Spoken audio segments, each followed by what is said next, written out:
Hello! Thank you for attending my presentation on Vaku, the Demon of Deck Building. It's currently the Easter long weekend for 2026. I imagine we're all getting to play a lot of Slay the Spire, and I have a bit of extra time, so I can make a couple of these this weekend. Vaku in particular is one that I wanted to talk about because I do see a lot of questions and memes and people complaining on the Discord and the forums when they roll into Vaku. Vaku is an ancient that you can encounter at the start of Act 3. And the other two ancients that you can run into are Nonu Pipe, Big Nonna, and Tanks, Old Mate, who offers very powerful stats, free castings, and enchantments. Nonu Pipe and Tanks, they both offer, I think, fairly obvious and powerful abilities, like enchanting 9 card draw on your deck, or giving you free card draw or free block, or perhaps giving you instinct on your pommel strikes and going infinite very, very easily. So these things can be fairly obvious power spikes, whereas Vaku does not necessarily offer the same kind of obvious line to the power that's on the table. And that's thematic as well, right? Vaku is the first demon. Vaku is the demon that makes a deal with the Ironclad and the source of Ironclad's power. And I think it's fair to say that people commonly consider Vaku the worst of the options amongst the ancients, just because there is a downside to any of these abilities. The only other ability I think that comes with a downside might be Nonu Pipe's energy relic, the ceremonial beast's horns. They come with dazed, so it's similar to in Slay the Spire 1, the wound, the energy for wounds relic that the Ironclad had access to. It gives you 3 dazed instead, so it's -3 cards in your deck somewhere that you have to then ethereal and exhaust away. But it comes with a +1 energy per turn. So in a large deck, that broken antlers, I believe they're called. In a large deck, the impact of that is very limited because it's only -3 cards during the first cycle, but it's a 4th energy every turn. Vaku's downsides are much more obvious, and we'll actually go through all 10 of the relics that he offers. When you get offered relics from Vaku, you get 3 options, and the first, second, and third option are each from a respective pool of options. So the pools are the earrings, the fiddle, and the rose. And then in the second slot, you can get the cloak with the apparitions. You can get the fog with the removes, and you can get the talon with the wishes.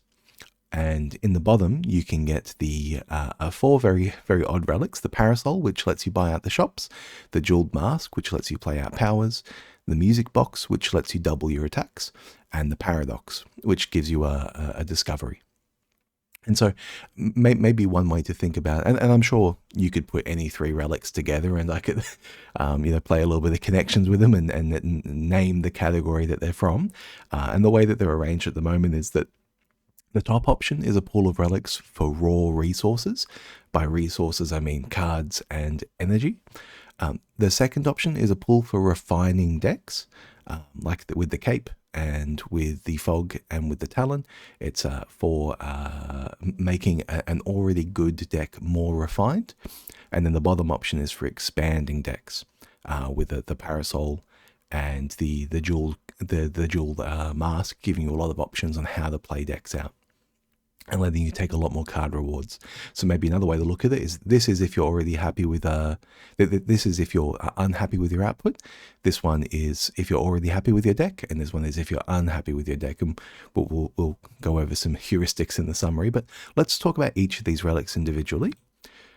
Firstly, there's the Blood-Soaked Rose. The Blood-Soaked Rose is an energy relic. Upon pickup, you add 1 Enthralled to your deck, and you gain 1 energy at the start of each turn. So similar to the broken horn, the ceremonial beast's antlers, it's an energy relic that comes at a cost. In Slay the Spire 1, basically all of the energy relics came with a downside, and that is very much carried through here as well. So it gives you the Enthralled curse.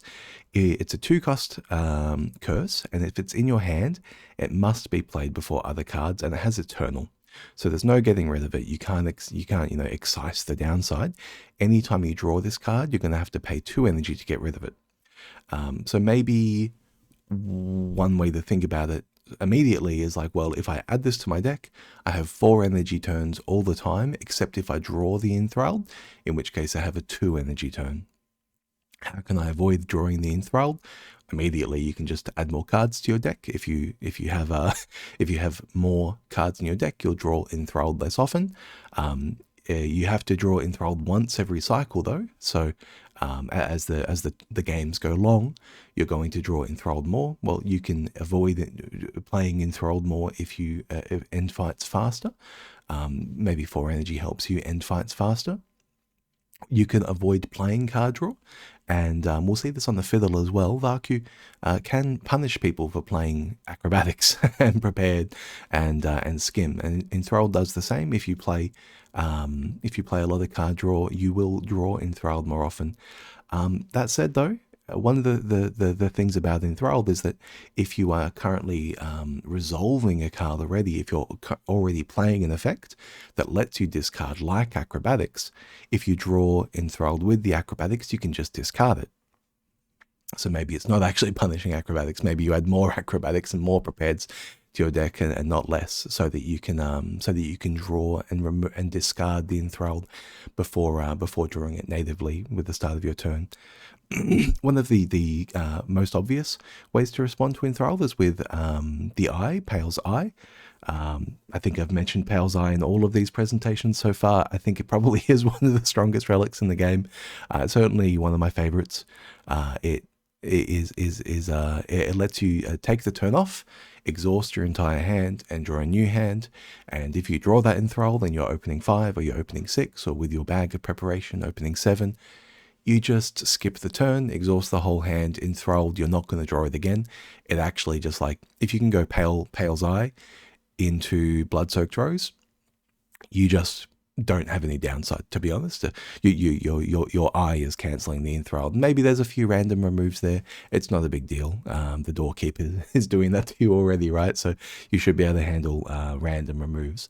A couple of other ways to solve it. Seance, transform a card in your draw pile into a soul. Other transforms in the deck, like Charge, other effects that let you transform those curses or take advantage of those curses as you draw them, like Entropy. Entropy is a power that says at the start of your turn, transform 1 card in your hand. It has innate, and so if you have Entropy Plus, you're guaranteed to be able to play Entropy so long as you don't draw Enthralled on that turn 1. If you do draw it on turn 1, well, your turn 1's kind of gone. You're paying 2 energy for Enthralled. You're paying 1 energy for Entropy for the next deck cycle, and you better have an anchor, I suppose. But yeah, there are lots of ways to handle this Enthralled card, and all of these also apply to a lot of the other curses that the game can put in your deck, like Poor Sleep, and like Bad Luck, and like Writhe, or Parasite, right? You do want to have ways to deal with cards like this, because the game is already giving them to you. It's giving them to you from the Infected Frog. It's giving them to you from the fish, from the molar fish. It's giving them to you from presumably some Act 3 bosses will start to do this.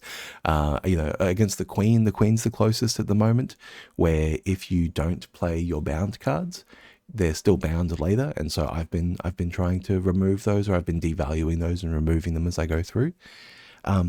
Again, potions are always overpowered. If you don't have something like Pale's Eye, and you don't want to take a turn 1 loss, you can just hold a Gambler's Potion, a Gambler's Brew. When you draw Enthralled on turn 1 and you have no way to deal with it, you haven't been able to get your Entropy down yet, you just Gambler's Brew it away, then play your Entropy and play the rest of your hand. Energy Potion as well just gives you that 2 energy back, and all of a sudden the Enthralled isn't time walking you, it's not taking up your entire turn, you're just being discarded. So if you need this energy, if you need this Enthralled but you can't find a solution for it, Energy Potion or Gambler's Brew, hold on to those and look for these kinds of effects which let you get rid of the Enthralled at low cost. What's the advantage? The advantage is a 4th energy, and Slay Spire 1 was, I suppose, balanced so far as to a 4 energy being powerful enough that most runs ended with 4 energy, either from the boss relic on Act 1 or the boss relic on Act 2. And for the most powerful runs, people would like just click boss swap with Meow every time, with the intention of getting a 4th energy to really have like a very powerful run. Getting up to 5 energy per turn, it pretty much breaks the game. Really, it seems impossible to lose with 5 energy per turn, as long as you're still drawing 5 cards a turn. And maybe there's an interesting energy relic, -1 card draw per turn for a 4th energy. That's maybe still too good, but yeah, Enthralled, it does a good job of, I think, doing that kind of job. Somewhere in your deck is a landmine, and you have to be able to deal with that. You have to have these selection abilities. You need to be able to transform your deck on the fly to deal with it, to take advantage of the fact that you're getting extra energy. What are the raw resources in the game? There's cards and there's energies as expressed through turns. What are the raw outputs in the game? There's attack and there's block, and there's card selection to refine, to transform your deck on the fly. And so the Blood-Soaked Rose is giving you those resources with the caveat that you have to be able to output that card selection. So the Spire 2, I think, leans into that a lot more. As mentioned, the fiddle. At the start of each turn, draw 2 additional cards. You may not draw cards during your turn. The fiddle, I think, is probably one of Vaku's more powerful relics. Drawing 7 cards a turn, and I'll show you the graph. Drawing 7 cards a turn is a massive buff to the quality of any hand. This graph shows the difference in percentage point probability of drawing less than 2 good cards in a hand from 5 to 7 cards, which is to say, this is the change. This is the impact that drawing 7 cards will have on avoiding a dead hand. So the way to read this is you can go across the top of the graph for the size of your deck or the number of cards remaining in your deck, and you can go down the graph for the number of cards in your deck that you consider good. And that can be up to you. From a heuristic perspective, I often just consider any card you've drafted to be good.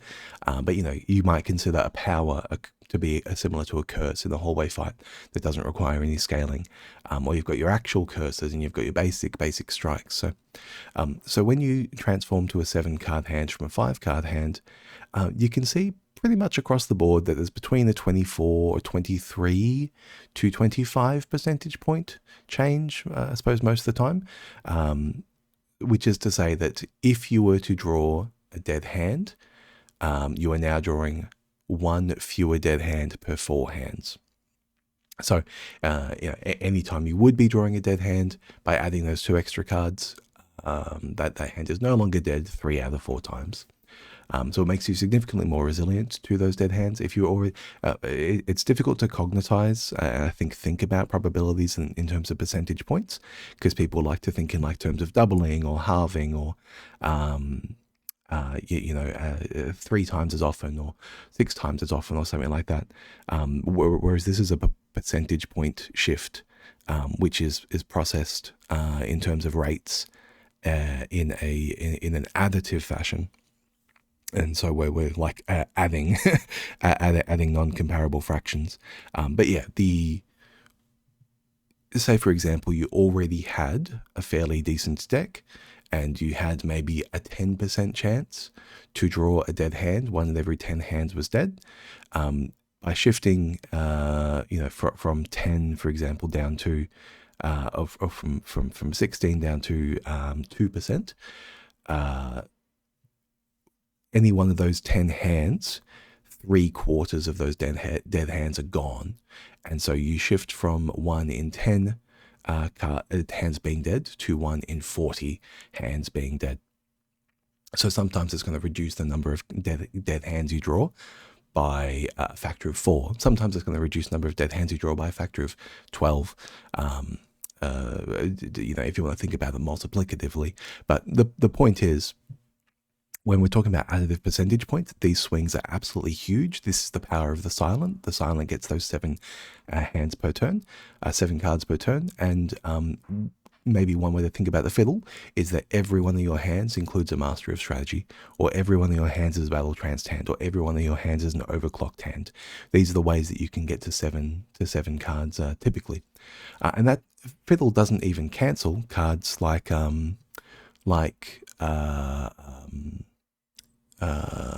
machine learning. It doesn't even cancel cards like pale blue dot, which draw extra cards per turn. You can still increase the number of cards you draw per turn. It's just that once your turn starts, you can't play those effects. What else can you do instead? You can still retain effects. You can still get cards out of your bin, like with hologram or with dredge. You can still seek for cards with, you can't get wish and fiddle together because they're both from Vaku, but you can still seek for cards with like the regent seek effect, prior planning, and you can just draw 7 cards and have a deck full of very high impact cards. If you have like a value pile, the fiddle is the relic for you. Again, if you draw a dead hand on that chance, you won't be able to fix it with card draw, so Vaku's Eye is really, really, really good. If for whatever reason you were able to find Darv Sneko Eye in Act 2 and then pick up Fiddle in Act 3, you are golden, right? Like maybe the way to think about playing Fiddle is that you just build a Sneko Eye deck and take advantage of the 7 cards per turn. That was the power of Sneko Eye. Sneko Eye, one way to interpret it is that it makes the average cost of cards in your deck to be 1.5 energy, and you can try and pick up 2-cost cards and 3-cost cards and 4 and 5 and more expensive cards to express that advantage of the energy discount. And that's a fine way to think about Sneko. I think that maybe the more heuristic or the more straightforward way to think about Sneko is that it just makes you agnostic to costs, and you just read what's written on the card and ignore the cost of the card. And the fiddle lets you do something similar. Just choose whatever cards have the best words on them and the best abilities, regardless of the cost. And when fiddle draws you that 7-card hand, it doesn't matter if 3 of them are defends or 3 of them are strikes, because you one of them can be impervious because you drew 7 cards. Yeah, so you can play it in the same way that you play Sneko, up to the limit of actually being able to afford the card. Don't go picking up berries and meteor strikes if you can't actually cast them. The Whispering Earring. This one's a bit of a meme. I really quite like it. I think people might be starting to learn that Vaku can in fact play. Whispering Earring says gain 1 energy at the start of each turn. Vaku plays your first turn for you. So how does Vaku play? Vaku plays your cards from left to right in the order that you drew them, until he can no longer play a card, and then he moves on to the next card and sees if he can play that instead.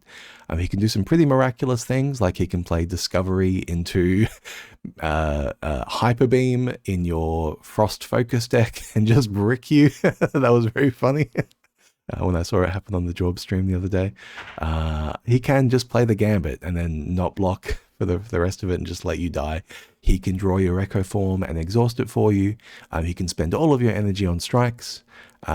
He can spend none of your energy on demise. So yeah, he can definitely punish hands where you are looking for that kind of flexibility. If you're playing like the Fiddle and you're drawing a very large hand and then using the extra large hand, the options presented there to choose your high impact cards, the earring isn't going to help, because Vaku's just going to play your cards from left to right, which means that you care about turn order. Let's talk a little bit about probability and combinatorics. Drawing cards without replacement, when calculating probabilities related to the deck of cards or marbles in the jars or socks in the drawer, we usually use a key principle here related to, let me turn on the pen, related to this n choose k function. So the way to read this is this n choose k. So if this was, for example, 25 and 5, 25 cards, 5 card hand, the way you would read this is from 25 cards, I'm choosing 5 cards. And this term here, n factorial divided by n minus k factorial, this is top 5 cards of the deck. N factorial, this means 25 times 24 times 23 all the way down to times 2 times 1. So you go all the way down the stack, 25 times 24 times 23, all the way down to times 2 times 1. And then n minus k, you divide out this term. This means 25 minus 5 factorial. So that's, well, 20 times 19 times 18 times 17, and again all the way down to times 2 times 1. Well, why am I doing so many multiplications and then dividing out so many other multiplications? It's because we just want to talk about the top 5 cards of the deck. And when you're thinking about different ways to order a deck, we're talking about like a shuffle deck here. The top 5 cards, well, in 25 cards, one of the top card could be 25 different options because I have 25 cards. And so when you're counting the event space, you say there are 25 options. Well, then the second card, because I've already reserved a card in spot number 1, I only have 24 cards remaining. And so I have 24 options for putting a card in slot number 2. And then slot number 3, I have 23 options for putting a card in slot number 3. But I'm only taking a 5-card hand. So we only want 25 by 24, by 23, by 22, by 21. And I actually don't need the rest of the terms here, 20 all the way down to 1. And so we divide those out. You line up the 20 on the numerator and the 20 on the denominator, and then you line up the 19 on the numerator and the 19 on the denominator, and you wipe all those out.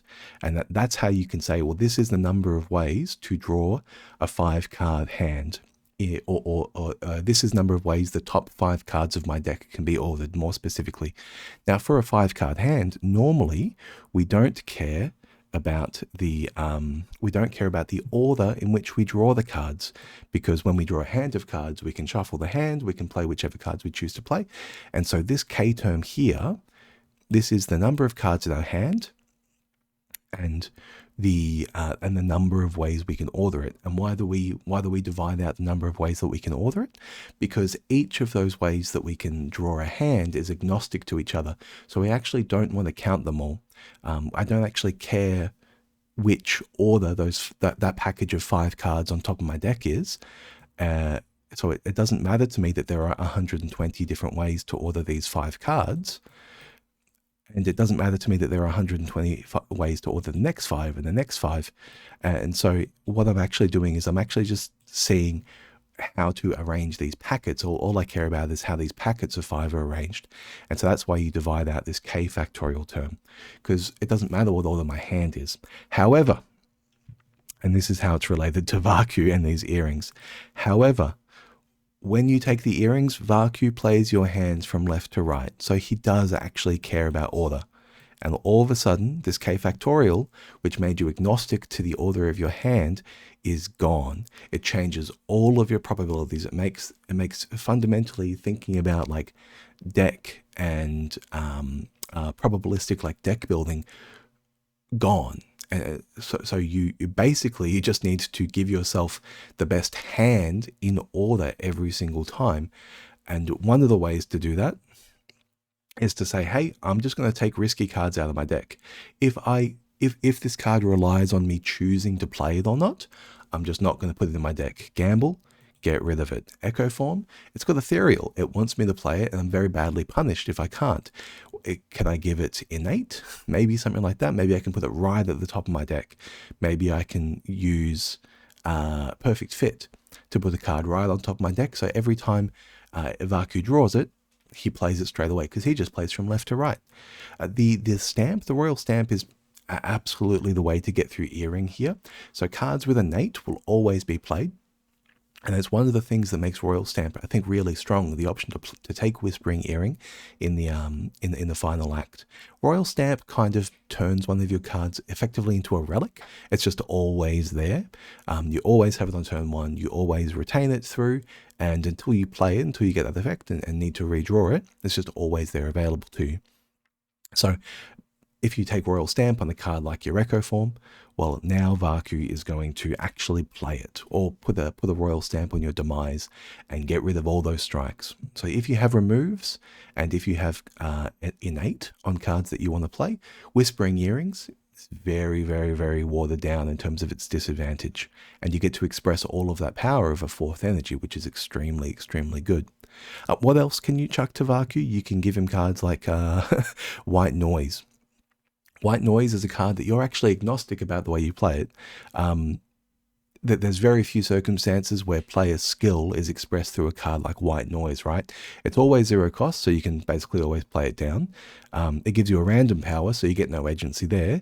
And the random power is free, so you don't need to decide if you're playing that card either.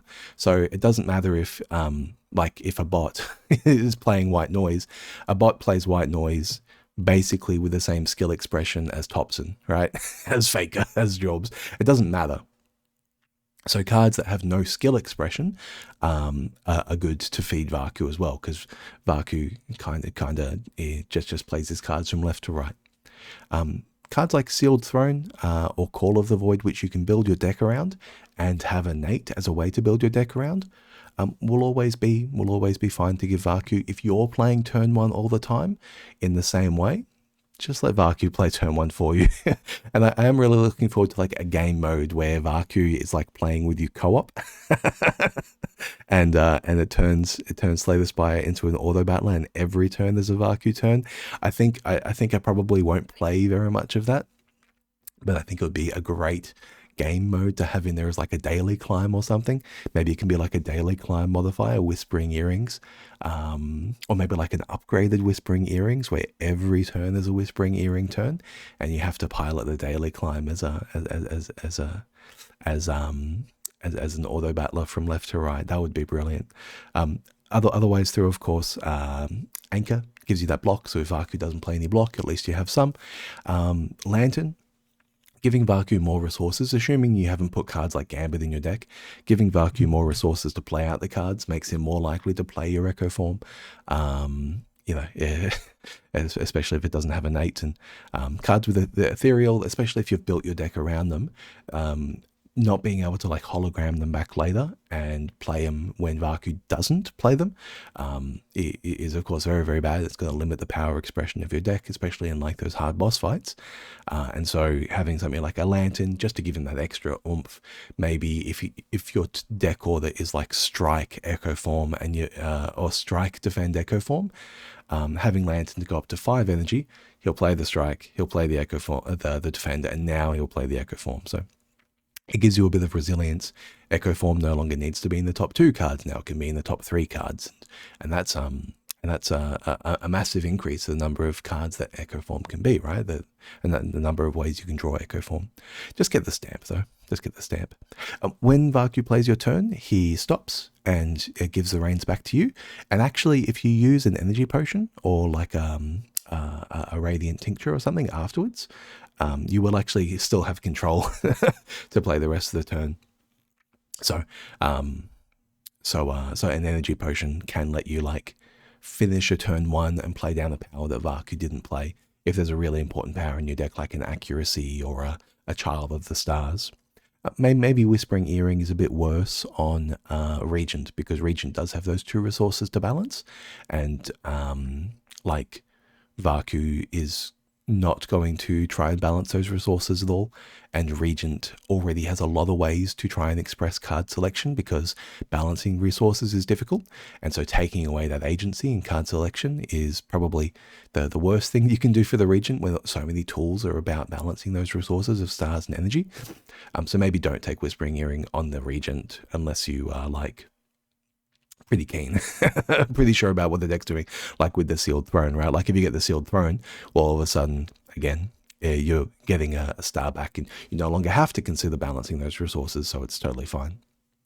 You can get Sealed Throne, I think, from Darv in Act 2.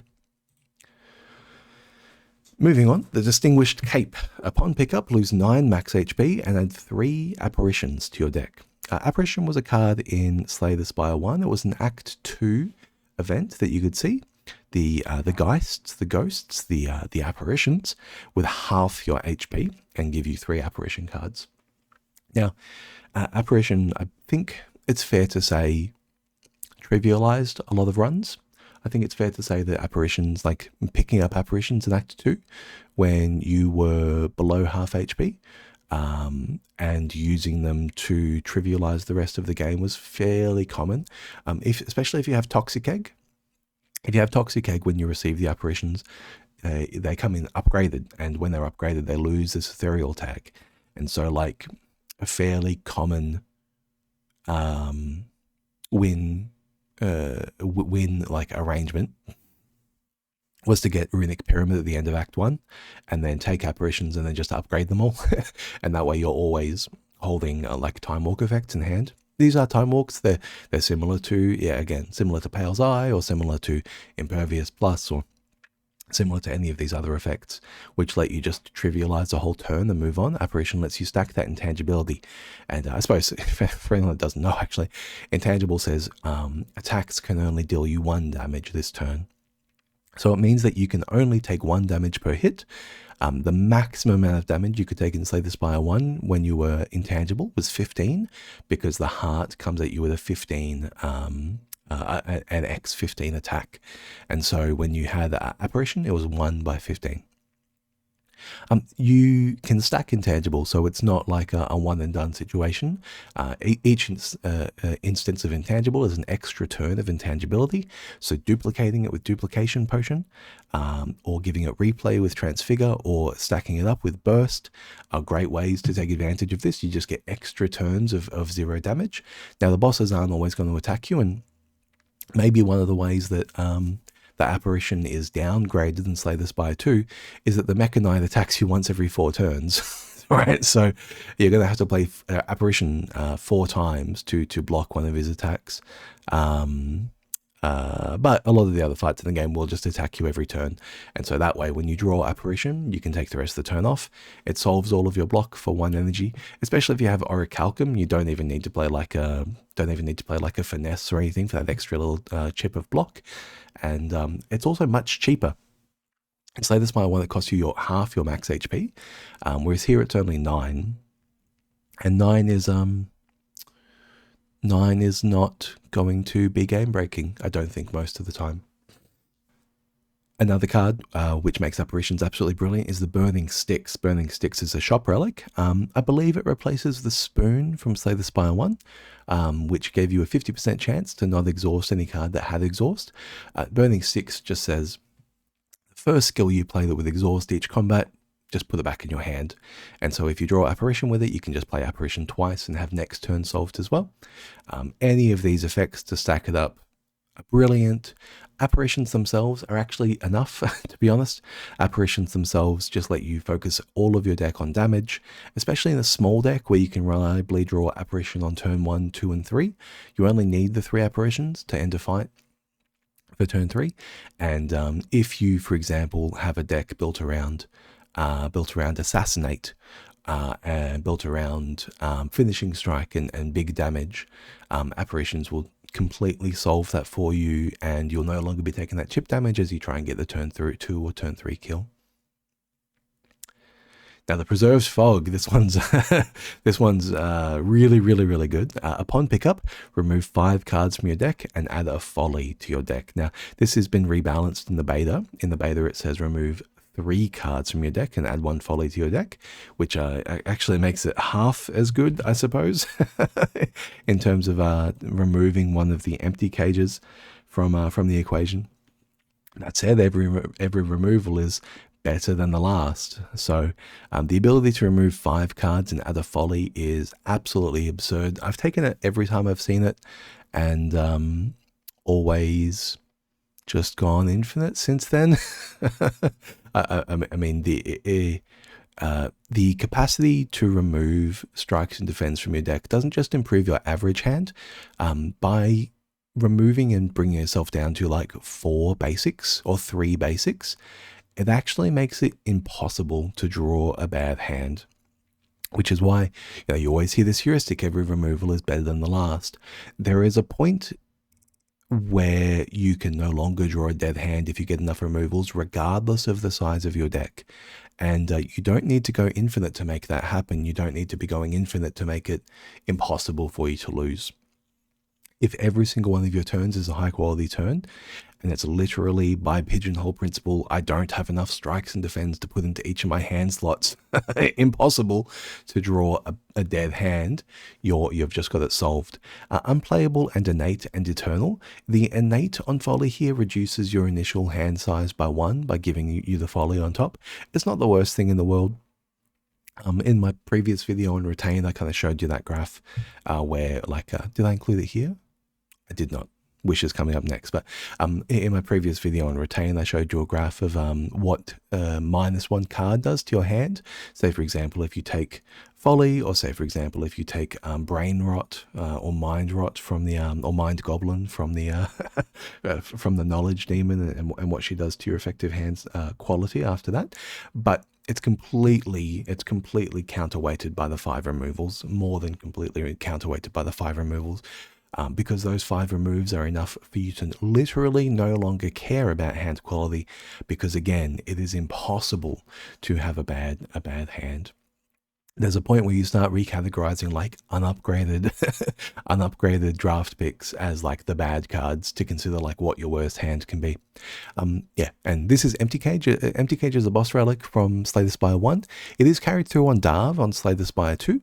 And Empty Cage, I think a lot of people will tell you that it's the best relic in the game. Not a majority, but enough people will tell you that it's the best relic in the game that you should consider it. And having 2 of them is definitely the place to be. Slay the Spire 2 seems to be a little bit more agnostic to card removals. They're not necessarily as powerful.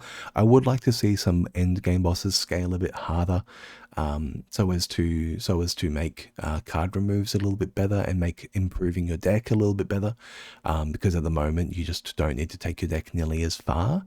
Like the again, I'll make the point, the waterfall giant explosion can deal you as much damage at the same size block check as like the Act 3 boss, the Queen, which I think is really a missed opportunity. So I would like to see those bosses get harder, and when the bosses do get harder, cards like Folly will become significantly better, and Preserved Fog will become significantly better, because you will be looking for that output per turn and that scaling.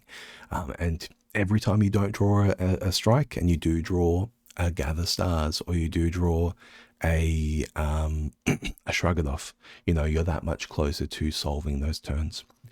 Some abilities that go really, really well with Preserved Fog is if you needed them.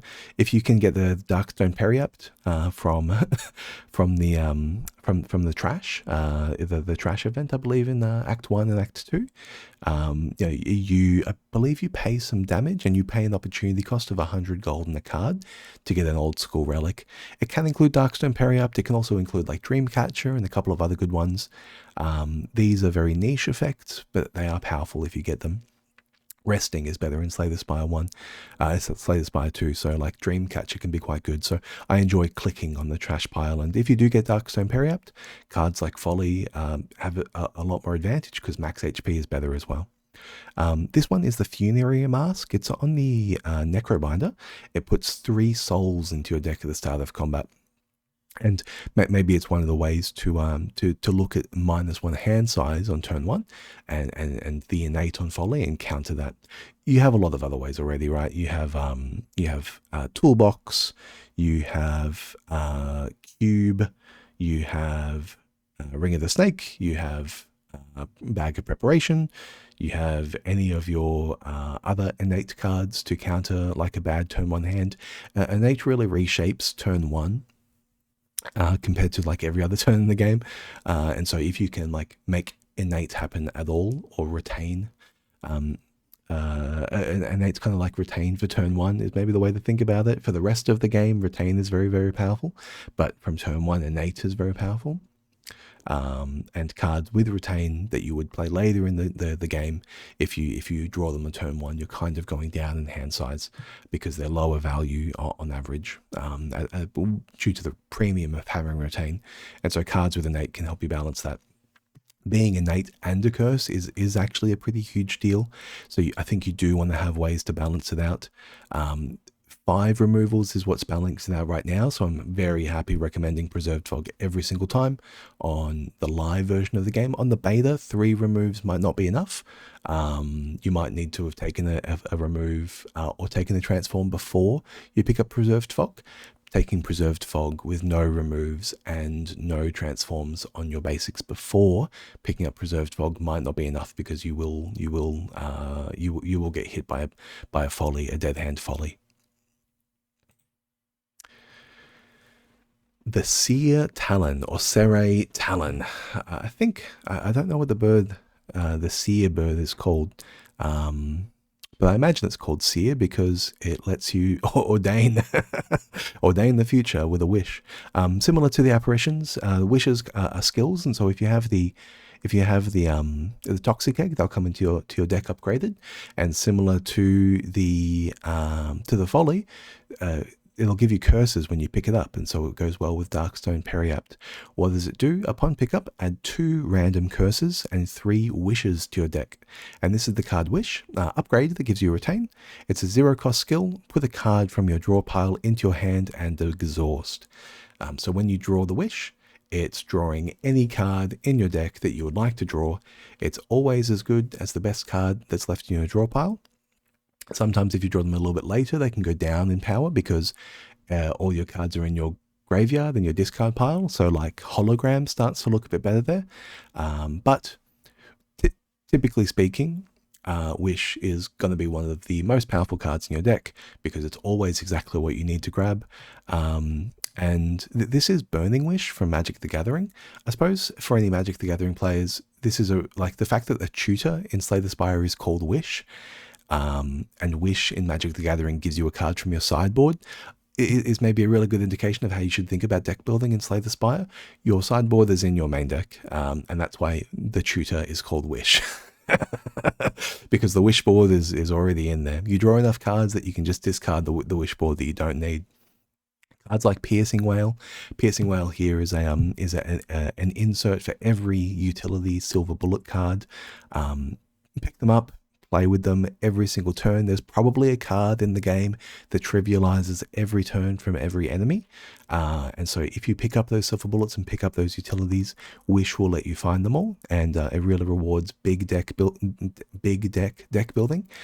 Echo Form and all of your form cards make Wish really good as well. And actually, we'll get into this with the mask too. But if you have a very powerful effect that you can build the rest of your deck around and build every fight around, having 3 wishes in your deck lets you find that on turn 1, 3 times more often. You effectively have four copies of it in your deck. And so if you do have a key card that you need to get down every single fight, up Wish and you'll be very happy for it. Even with those curses, your density of your key card will be significantly higher. Wish is absolutely a jack of all trades kind of pickup, and I've included jack of all trades here, not as a comparable card to Wish, although they both are 0-cost colorless cards that give you a cast back. Maybe if jack of all trades hit the perfect card every single time, it would be as good as Wish. Incidentally, actually, Wish in Magic the Gathering gets a card from outside the game. In Slay the Spire, Wish can only get cards that are in your deck, which is the way I'm saying to draft cards, please. Don't click skip so often. In Slay the Spire, you need an effect like Jack of all Trades to randomly generate cards to solve problems that your deck can't solve by itself. Choices Paradox. Choices is I think I've called it Paradox Engine a couple of times because I like the way it looks, kind of like an engine. But yeah, Choices Paradox. At the start of each combat, add 1 of 5 random cards into your hand, add Retain to the chosen card. Now it says random here in the card text, which makes you think maybe it's just kind of a card out of the blue, but 1 of 5 random cards. It's going to show you 5 cards and you get to put 1 of those into your hand.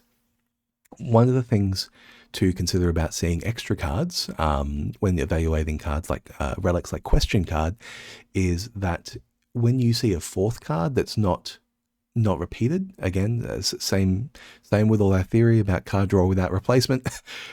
If you see a fourth card reward, it can't be the same as the first three. And if you see a fifth card reward, it can't be the same as the first four. And so every time you see an extra card in the card reward, it's disproportionately better than a card reward of one smaller. It's guaranteed to show you a new option, and when you can choose from more options, the likelihood that one of them is powerful for your situation increases exponentially.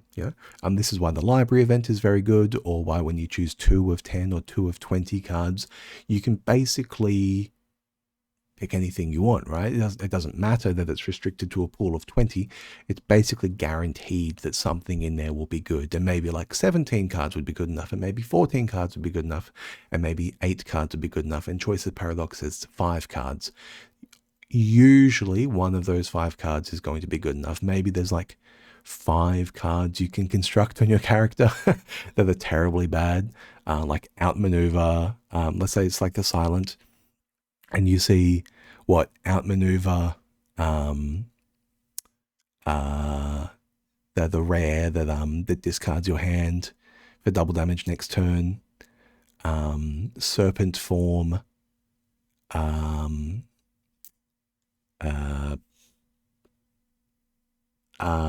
card that gives you a Shiv's Retain, and trying to think of that's the thing, I'm trying to think of a 5th bad card, right? I've thought of 4 bad cards. Currently I'm at 4 cards that you probably won't want to pick in most circumstances. I can't think of a 5th one, so that 5th slot is going to be Prepared Minus. All right, and you're going to take Prepared Minus and you're going to be happy about it. So the fact that I couldn't come up with a 5th example of a card that's bad to see there is kind of indicative of the power of Choices Paradox, right? You're basically guaranteed to see something useful. And a way to conceptualize it is that it's a free double question card discovery with a stamp. So it's a lot of value stacked on top of it. The card gains Retain as well. You can see, please check my previous presentation on how good Retain is. This is never going to be bad. He just gives you Choices Paradox with no downside. And so if you are concerned about the other downsides that you see and you have Choices Paradox on the table, just take it. It's never going to be bad. This is art by MC Escher, by the way. MC Escher in your area. He's definitely my favorite DJ. Music box. Create an ethereal copy of the first attack you play each turn.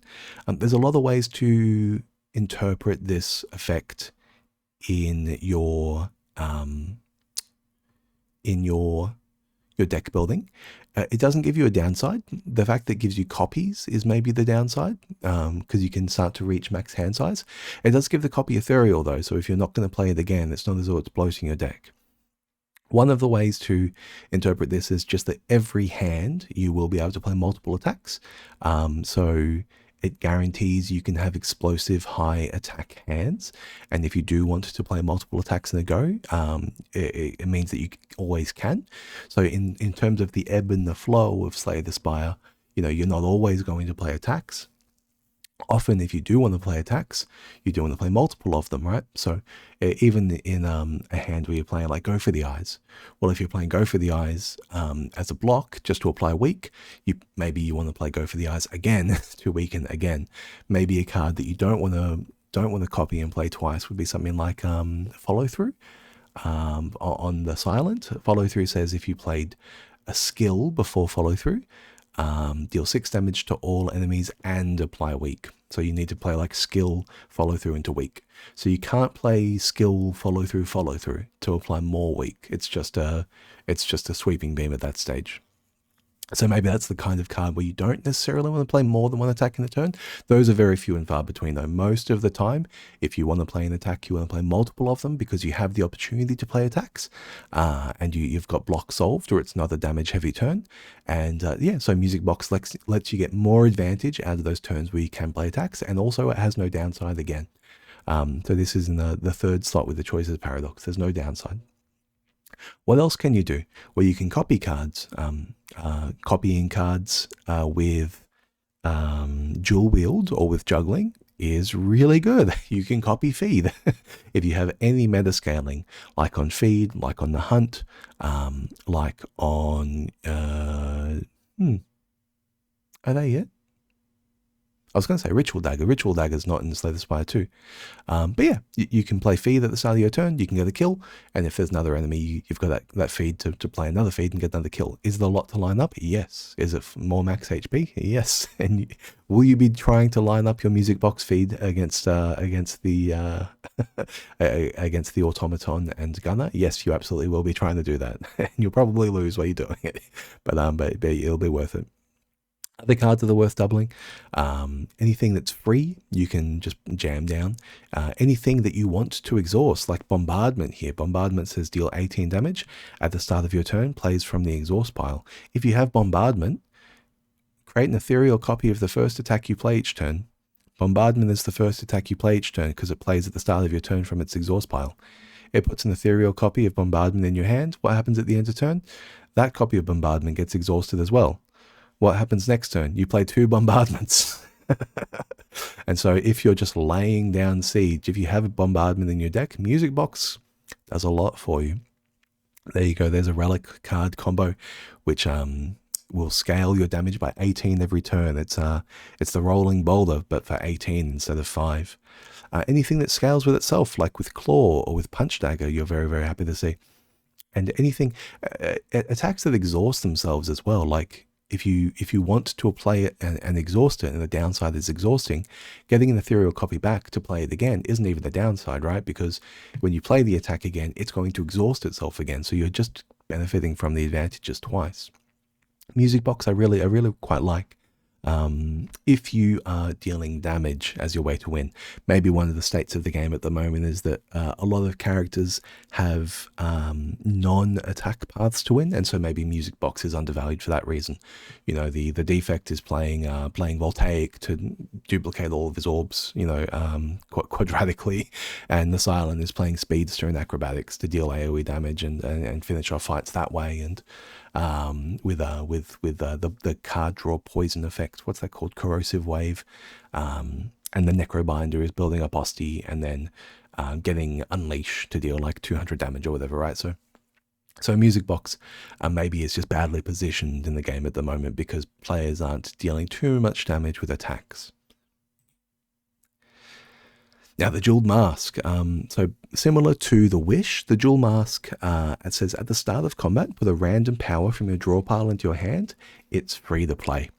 I've just put 7 forms, 7 forms here up on the screen, but any of your powers will be good, right? This one gives you maybe a little bit of a deck building restriction if you think about it too much, where you say to yourself, well, my Echo Form's really important, so I don't want to put any loops in my deck or anything like that. But I think the way to think about this card really is just that if you are in a situation where you haven't been able to pick up powers to scale in other ways, like if you're just desperate, if Echo Form is necessary for you to win, it's because you have no other form of scaling.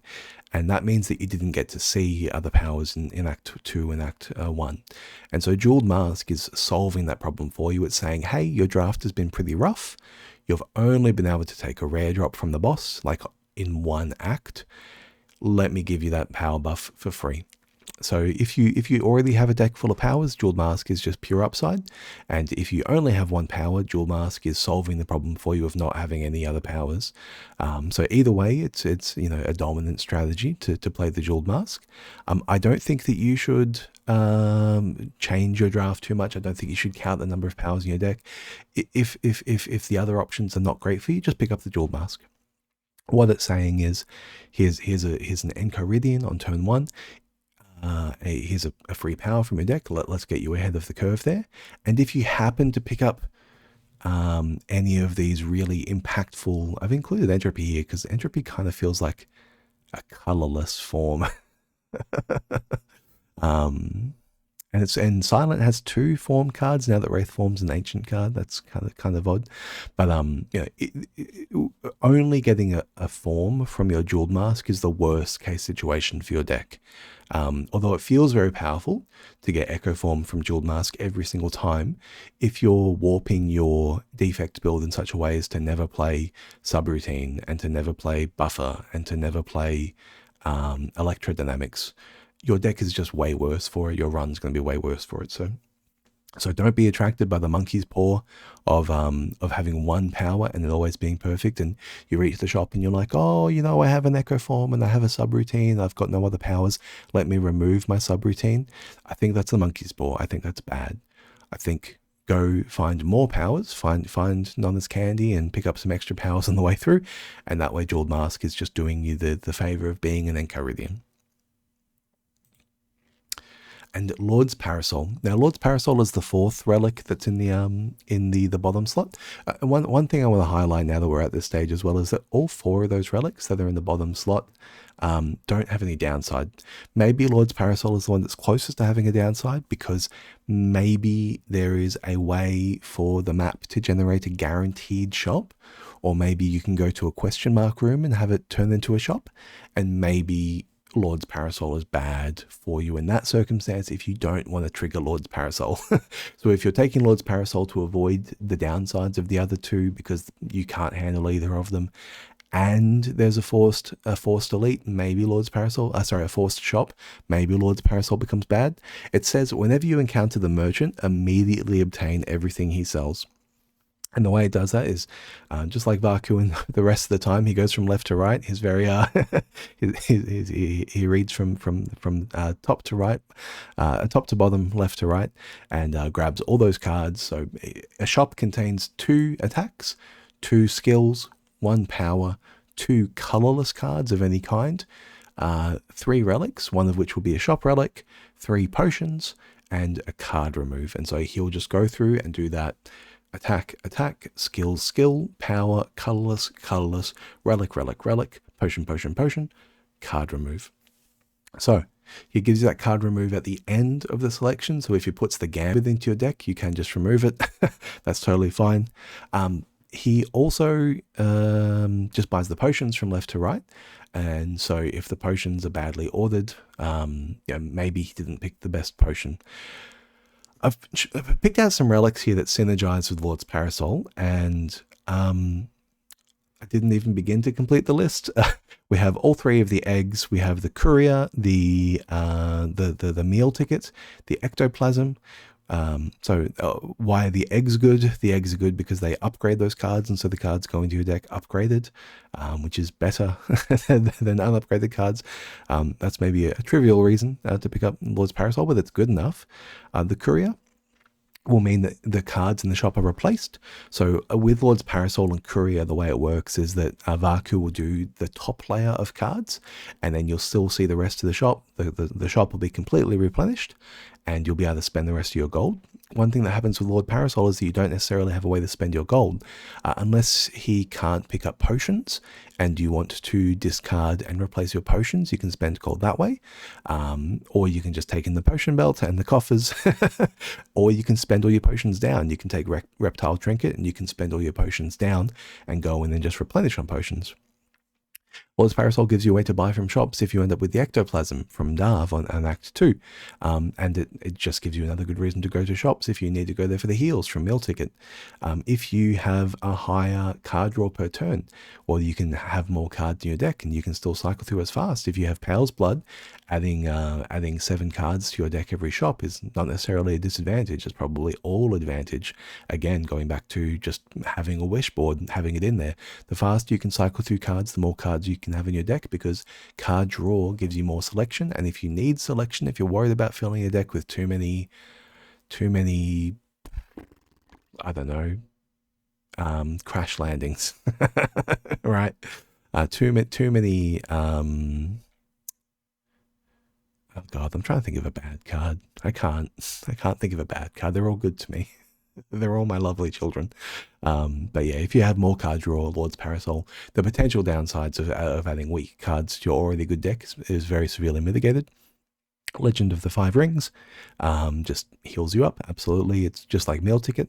Stone Humidifier. If you are adding a lot of cards to your deck, the incremental benefit of, or the marginal benefit of an upgrade in a large deck is lower, and so you might prefer to rest.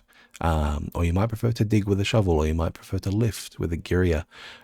So Stone Humidifier and any other camping relics make Lord's Parasol proportionally better, because it decreases the marginal benefit of an upgrade. Fresnel Lens. If you're a Frenzel Rom fan in 2026, this relic's for you. all 15 of us still listening to Scar. But yes, no, so this one adds Nimble 2 to all of your relics, and the way that works is that when you're adding just a whole bunch of cards to your deck, it kind of works like Toxic Egg, or like a Molten Egg on all of your shop cards. So that includes attacks that give you block as well. Anything that can be enchanted with Nimble, I believe it does add Nimble to them all. This one is the Prismatic Ring. It says when you play a power, an attack, and a skill, so same as orange pellets, it gives you +1 dexterity and +1 strength. And when you go to a shop, you're guaranteed to get an extra power, get an extra skill, and an extra attack. And so you will have more resources with which to trigger the ring more often. And if you go 3 or 4 turns triggering the ring every turn, well, all of a sudden you've got a lot more output. That's like putting 2 extra prowess pluses in your deck. And if you've played with footwork before, you can really feel the power of a card like Prowess Plus. So having more opportunities to trigger that more times is really, really good. And then this last one is Big Hug. Big Hug is another really, really good relic, comparable to the Fog. It's from Tetskatara. She says 4 card removes, but whenever you shuffle your deck, it adds a Soot to your deck. And I believe a Soot is similar to a Dazed. I can't remember off the top of my head. But, if you are adding a lot of cards to your deck, well, again, similar situation to what we talked about with the Fog. 4 removes is still extremely good regardless of the size of your deck, because when you remove the worst cards in your deck, it limits the bottom potential value of your hand. It means that it makes it effectively impossible to draw a dead hand. It lets you recontextualize what's bad in your deck, right? That's maybe the way to think about card removes. The more card removes you have, the higher threshold you can have for a card to be considered bad. So Big Hug lets you kill all of those basic attacks or remove all those strikes. And then when you're playing through with Lord's Parasol and adding a whole lot of extra cards to the deck, you're mitigating the downside of Big Hug, where it gives you Soots. And so if you have Big Hug and you're kind of struggling with Soots, take the Lord's Parasol, go to a shop, and all of a sudden the problem is gone. One of the downsides, I think, of Lord's Parasol is the tension it creates between choosing an elite path and choosing a shop path. Lord's Parasol makes shops incredibly good, except for that weird situation where you're taking Lord's Parasol to avoid the downside that makes shops incredibly good. And the likelihood that you have like a high shop path that's the same as a high elite count path is quite low. But one of the reasons why you would take a very large number of cards is to go and solve those elite fights. I would like to see a harder boss pool for the Act 3 bosses to make effects like Lord's Parasol, I think, stronger. And I think one of the reasons that people may be sleeping on this relic at the moment is just that the Act 3 bosses don't demand too much of you. Whereas if the Act 3 bosses are throwing everything at the wall, do a pirouette, spin 3 times, the left hand in the air, shuffle your cards upside down, like, unplug your controller and put it into controller port 2. If the bosses ask a lot more of you, cards like Lord's Parasol get a lot better. But yeah, having said all of that, let's look at these heuristics, kind of what are we talking about with these slots. So again, Vaku gives you the top options, the middle options, and the bottom options, and those options are going to be these raw output effects like the earrings and the bloody rose and the fiddle. You should take these if you're falling behind on resources. You should take them if you're taking too much damage by playing powers. If you're feeling a need to play powers to get through like basic hallway fights, maybe you just need more raw output. And are your turns simply too weak? You know, if you've had a bad draft, if you're going to have a very low power draft and you haven't been able to find those tools to make it happen, raw output, just playing a fourth card, playing a fourth card is the same as kind of like upgrading two other cards, right? Like a defend, playing another defend is kind of like upgrading two other defends. And maybe that's one of the ways to think about an extra energy. It's like playing an extra upgraded card every turn, or two upgraded cards every turn. So it effectively improves the output of your deck substantially in a bunch of different ways. And if you're needing to do that by playing powers and taking chip damage as you're trying to play powers, look at this top slot and see if that solves your problem. Are you taking too much damage due to failing block checks? Do you have low maximum HP already? And do you need to scale faster? Are you finding yourself getting to turn 4 or turn 5 and not being able to close things out? Or when the rocket claw comes from the crab, are you just taking the whole hit? And are you feeling like you're always on the verge of dying? Well, look at the tunic, look at the fog, look at the wishes. These will mean that you can solve those turns on the turn where you need to solve them, either by having an apparition or having making it impossible to draw a dead hand, or by giving you the wish to wish for exactly the card you need, and that will solve the problem of low max HP. Why? What does max HP let you do? Max HP lets you fail those turns. If you're looking at the rocket claw and taking 50 damage, and you have 110 max HP, well, now you have 60. And if you have 60 max HP and you don't draw your apparition, well, now you have 10, and now you're on the verge of death to chip damage. So if you have a low number of max HP, it feels weird to have lower for the apparitions, but that's also the situation where you want to have apparitions when you have low max HP. So it gives you the tool. It's saying, hey, you're only in a bad position with max HP, have some apparitions.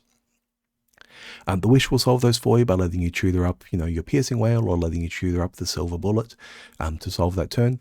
And the fog will mean that you can't draw like triple strike hands, right? So it makes it impossible to draw dead. And what about if you're missing those key utilities? What if you don't have a piercing whale? Are you just cold to the doormaker if he eats your cards? And do you need to scale faster again? These effects, like getting a power down, or having an extra card to solve the fight, or being able to explode with more damage, they're really, really, really strong effects. This slot doesn't come with any downside. Technically, it doesn't come with any downside. You can imagine ways in which there are downsides for them, but if you can't afford the other two slots and your deck is underbaked, if you need to cook a bit longer and take some more card rewards, look at this third slot of cards with the parasol, and with the paradox engine, and with the music box, and with the jeweled mask, and go and take those card rewards and just improve your deck's versatility and your utility overall. So again, those themes are for output and for building a larger deck, and when your deck already has the tools and you just need to refine those tools. Anyway, thank you very much for attending. I hope you're enjoying Slay the Spire as much as I am. I'm probably still going to play for the rest of the long weekend. Posting daily climb runs on the channel. I have a lot of videos scheduled for release, and I'm kind of trying to make thumbnails for them all, to be honest. But yeah, thanks very much for watching. Like and subscribe. Any questions, any comments, chuck them down there. I'll see if I can respond to any questions. And definitely, if the questions are good enough, I might just make another presentation, depending on how deep the topic is. I've once again gone for 1 hour and 7 minutes today, so we're down 15 minutes from last time. I am getting faster. Anyway, have a great day. All the best. Enjoy the long weekend. Ciao, ciao, ciao.